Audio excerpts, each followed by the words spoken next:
अस्सलाम वालेकुम दोस्तों, कैसे हैं आप सब। उम्मीद है सब खैरियत से होंगे। खुदा सबको अपने हिफ्ज़ ईमान में रखे। तो आज की हमारी ये कहानी है अमरीकी साबिक सदर जॉन एफ़ कैनेडी के बारे में। जॉन एफ़ कैनेडी जो जो कि अमेरिका के 35वें सदर थे। एक तो बंदा अमेरिका का प्रेसिडेंट हो और उसकी मर्डर मिस्ट्री अब तक सॉल्व ना हो, ये ख़ुद एक बहुत अजीब सी बात है।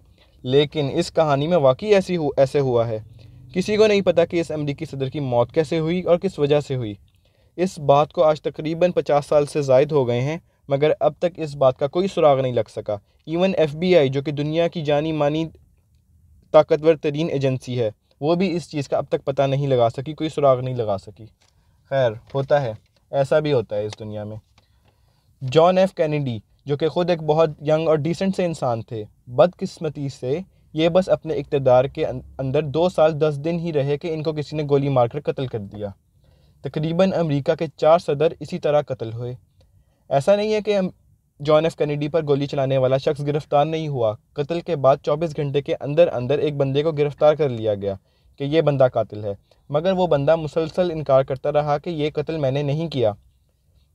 खैर, इस शख्स को गिरफ़्तार करने के बाद 2 दिन के बाद जब पुलिस कस्टडी में इसे एक जगह से दूसरी जगह पर मुंतकिल किया जा रहा था, तो इस बंदे को, इस पुलिस के मुताबिक इस कातिल को एक दूसरे बंदे ने आकर गोली मार दी और कत्ल कर दिया। जब इस कातिल पर गोली चलाने वाले शख्स को गिरफ़्तार किया गया तो इसने कहा कि मुझे इस शख्स पर बहुत गुस्सा था। मैं ये सोच नहीं सकता, मुझसे ये बर्दाश्त नहीं हो रहा था कि कोई भी बंदा उठे और आके हमारे सदर के ऊपर गोली चलाकर उनके कत्ल कर दे। मुझे बहुत गुस्सा था, इस वजह से मैं आया हूँ, लिहाजा मैं आया हूँ और मैंने इसे कत्ल कर दिया। खैर, ये बात भी एक अजीब है, बहुत अजीब है, मगर होते हैं, कुछ ऐसे लोग भी इस दुनिया में होते हैं।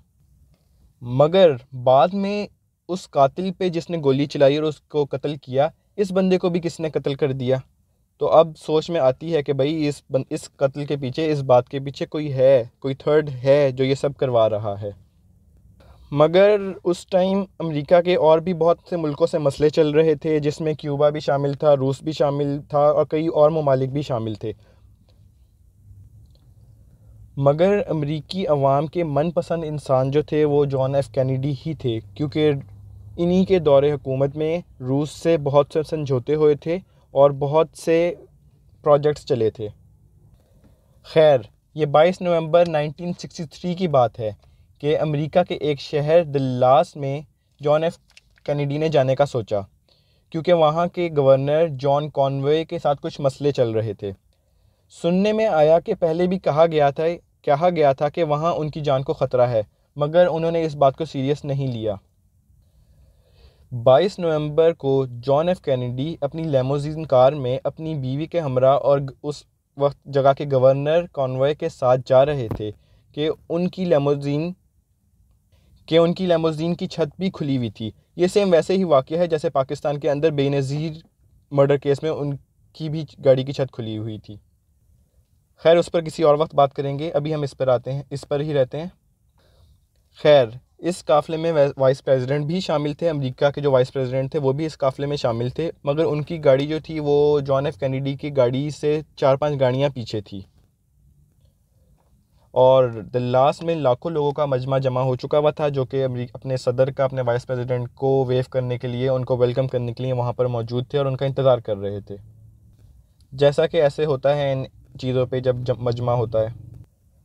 दोपहर के तकरीबन 12:30 पर जॉन अपनी गाड़ी में जा रहे थे कि अचानक उनका अपना हाथ उनकी गर्दन की जानिब गया और उनका सर का कुछ हिस्सा उतर कर उनकी बीवी के पास जाकर गिरा, जिस पे उनकी सर का कुछ हिस्सा उसकी बीवी के पास जाकर गिरा और उनके खून का कुछ हिस्सा उसकी बीवी पे जाके गिरा और वो साथ ही ज़मीन अपनी गाड़ी के अंदर ही नीचे गिर पड़े। उस जगह पर, उसी असना में, उसी मौके पर उस जगह पर अफरा तफरी मच गई। ज़ख्मी हालत में जॉन एफ़ कैनेडी को पास ही के पार्कलैंड मेमोरियल हॉस्पिटल लेकर जाया गया। हॉस्पिटल जाते वक्त उनकी सांसें चल रही थीं, मगर हॉस्पिटल जाने के तकरीबन आधे घंटे के बाद वो अपनी जान की बाजी हार गए और उनकी मौत वाक़ई हो गई। एनी शाहिदीन के मुताबिक ये गोलियां जो चलाई गई थीं, ये पीछे से चलाई गई थीं और लोगों ने, वहाँ पे मौजूद जो लोग थे, उन्होंने 3 गोलियों की आवाज़ सुनी थी। उसके बाद तकरीबन 2 घंटे के अंदर अंदर पुलिस ने 24 साला नौजवान जिसका नाम हार्वे ऑसवर्ड था उसको गिरफ़्तार किया। पुलिस ने कहा कि आपने गोली चलाई है क्योंकि मौके वारदात पे आप मौजूद थे और आपके पास एक गन भी है, मगर वो इस बात को नहीं माना और आखिर तक कहता रहा कि ये कत्ल मैंने नहीं किया, मगर उसका आगे जाके उसका कत्ल हो गया। मगर फिर कानून के मुताबिक उस वक्त के जो वाइस प्रेसिडेंट थे उनको ओथ देकर अमेरिका का सदर मुंतखब कर दिया गया। अच्छा, तो कानून के मुताबिक, लॉ के मुताबिक ये जॉन एफ कैनेडी का पोस्टमार्टम उसी हॉस्पिटल में होना चाहिए था जहां पर उन्होंने दम तोड़ा था, मगर ऐसा नहीं हुआ, बिल्कुल भी नहीं हुआ। उनकी बॉडी को ताबूत में डालकर वाशिंगटन भेज दिया गया। इस दौरान जॉनसन जो कि उस वक्त के वाइस प्रेसिडेंट थे वो ठीक रहे, मगर गोलियां चली थी मगर वो ठीक रहे। और जॉन एफ कैनेडी की गाड़ी में जो मौजूद गवर्नर थे, गवर्नर कॉनवॉय, उनको भी गोलियां लगी थी, मगर वो उनकी जान बच गई। वो ज़ख्मी तो हुए थे मगर उनकी जान बच गई। कहते हैं कि जब एयरफोर्स के साथ बॉडी को लेकर वाशिंगटन आना था तो जॉनसन जो कि वाइस प्रेसिडेंट थे कह रहे थे कि बॉडी को हम ऐसे नहीं लेके जा सकते, पहले मुझे ओथ दिलवाओ फिर बॉडी लेकर जाएंगे। ऐसे में सना ह्यूज जो कि एक मजिस्ट्रेट थी, माफ़ कीजिएगा, सारा ह्यूज जो कि एक मजिस्ट्रेट थी और उनके जानने वाली भी थी, उनको फ़ौरन बुलाया गया, उनको अरेंज किया गया और उनसे ओथ दिलवाई गई और ये वाइस प्रेसिडेंट जो थे वो उस वक्त फिर प्रेसिडेंट मुंतखब हो गए और फिर उनकी डेड बॉडी को लेकर जाया गया वाशिंगटन।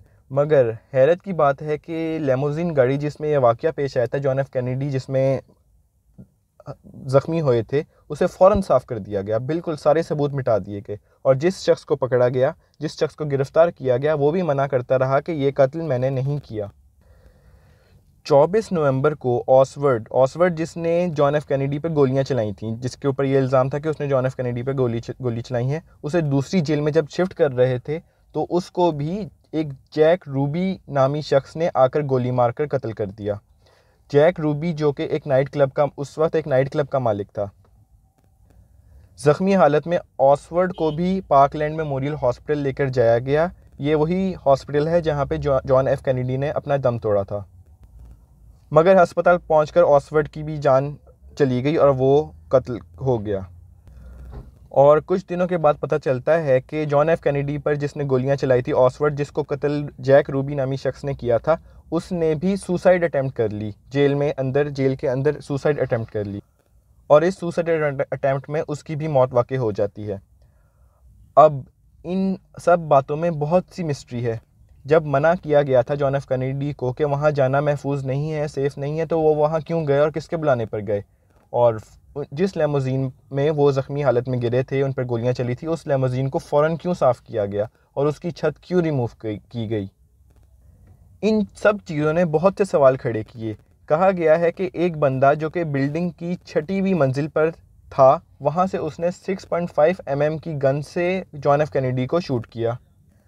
मगर 2017 में अमेरिकी साबिक सदर डोनाल्ड ट्रंप ने 1963 से अब तक होने वाली जितनी भी जांच थी उस सब को पब्लिक किया, तो इससे बहुत से लोगों ने इस चीज़ को पढ़ा और बहुत से लोगों तक इस बात तक पहुँचे और कहा यह जा रहा है कि अमेरिका के और क्यूबा के हालात उस टाइम बहुत ख़राब थे, एटमी जंग होने को बिल्कुल तैयार खड़ी थी, मे भी उन्होंने ये मर्डर करवाया हो। दूसरी जानिब एक थ्योरी ये भी है कि ऑसवर्ड उनके मर्डर से 2 साल पहले क्यूबा भी गया था और रशिया भी गया था और हो सकता है कि ये दोनों ममालिक इस मर्डर में इन्वॉल्व हो। खैर, ऐसी बहुत सी और थ्योरीज भी हैं, मगर सच ये है कि इस वाक़ये के 50 साल बाद भी ये मर्डर मिस्ट्री आज भी अनसॉल्व है। तो दोस्तों, ये थी कहानी अमेरिकी साबिक सदर जॉन एफ कैनेडी के बारे में, जो मिस्ट्री ये अब तक सॉल्व नहीं हो सकी। तो अगर आप मज़ीद ऐसी दिलचस्प कहानियाँ जानना चाहते हैं तो kindly subscribe my channel and click on the bell icon. Thank you. अल्लाह हाफ़िज़।